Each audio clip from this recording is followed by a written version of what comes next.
અમદાવાદમાં વધુ એક મોટા ડિમોલિશનની કાર્યવાહી હાથ ધરાઈ છે। ઈસનપુર વિસ્તારમાં આવેલા આંબા તળાવ પાસે વર્ષોથી ઊભા થયેલા 160મી વધુ નાના મોટા કાચા પાકા મકાનો પર આજે તંત્રનું બુલડોઝર ફરી વળ્યું છે। પોલીસ બંદોબસ્ત વચ્ચે શરૂ થયેલી આ કાર્યવાહીથી વિસ્તારભરમાં ભારે ચકચાર મચી છે।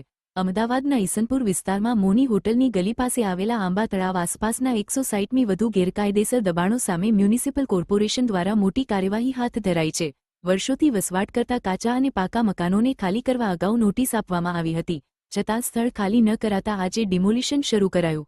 તંત્ર દ્વારા અંદાજે 26,000 ચોરસ મીટર જેટલી જગ્યા ખુલ્લી કરાશે।